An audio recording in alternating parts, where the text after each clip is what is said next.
దేవుని పరిశుద్ధమైన నామమునకు మహిమ కలుగును గాక. వీక్షిస్తున్న మీ అందరికీ కూడా మన ప్రభువైన యేసుక్రీస్తు నామంలో నా యొక్క శుభాభివందనాలు తెలియజేస్తున్నాను. ఈరోజు మన దేవుని వాగ్దానం దావీదు రాసిన 100వ కీర్తన 4వ వచనం.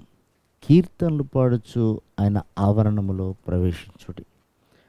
ప్రియమైనటువంటి దేవుని సంగమా, దేవుని సన్నిధికి మనం వచ్చే విధానాన్ని బైబిలు ఎన్నో రకాలుగా మనకు తెలియజేస్తుంది. నువ్వు ఆయన సన్నిధికి వెళ్ళినప్పుడు నీ ప్రవర్తన చూసుకొని, ఆయన సన్నిధికి వెళ్ళినప్పుడు ఆయన ఉన్నాడు, నువ్వు అడిగింది ఇస్తాడు అని నువ్వు వెళ్ళాలి.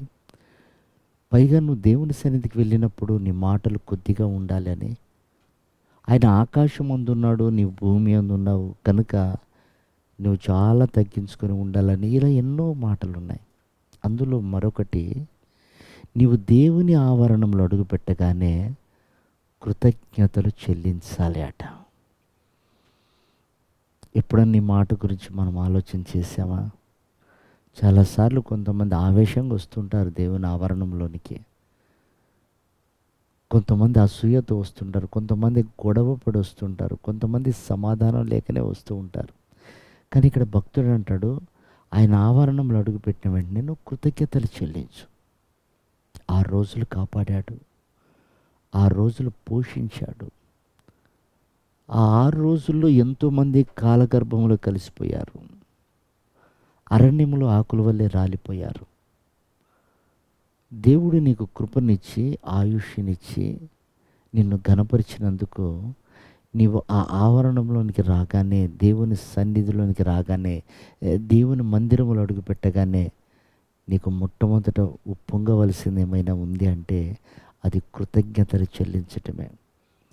ప్రతి విషయంలో మీరు దేవునికి కృతజ్ఞతాస్తుతులు చెల్లించుట అది దేవుని చిత్తం అని బైబిల్ సెలవిస్తుంది. అది దేవుని చిత్తం. అది నా చిత్తము చేయువాడే నాతో ఉంటాడు అన్నది బైబిల్లో.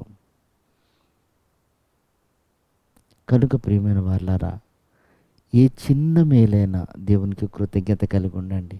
బైబిల్ సెలవిస్తున్నమాట, నువ్వు కొద్దిలో నమ్మకంగా ఉన్నావు కనుక నీకు అనేక వాటి మీద నేను నిన్ను అధికారిగా నియమిస్తాను అని. కనుక ప్రియమైనటువంటి దేవుని బిడ్డలారా, మనం హెచ్చించబడాలన్నా, ఘనపరచబడాలన్నా, ఆశీర్వదించబడాలన్నా మనకు దేవుడు నియమించినటువంటి మార్గమే అది. కనుక అట్టి దర్శనం మనం కలిగి, అట్టి వైరాగ్యం మనం కలిగి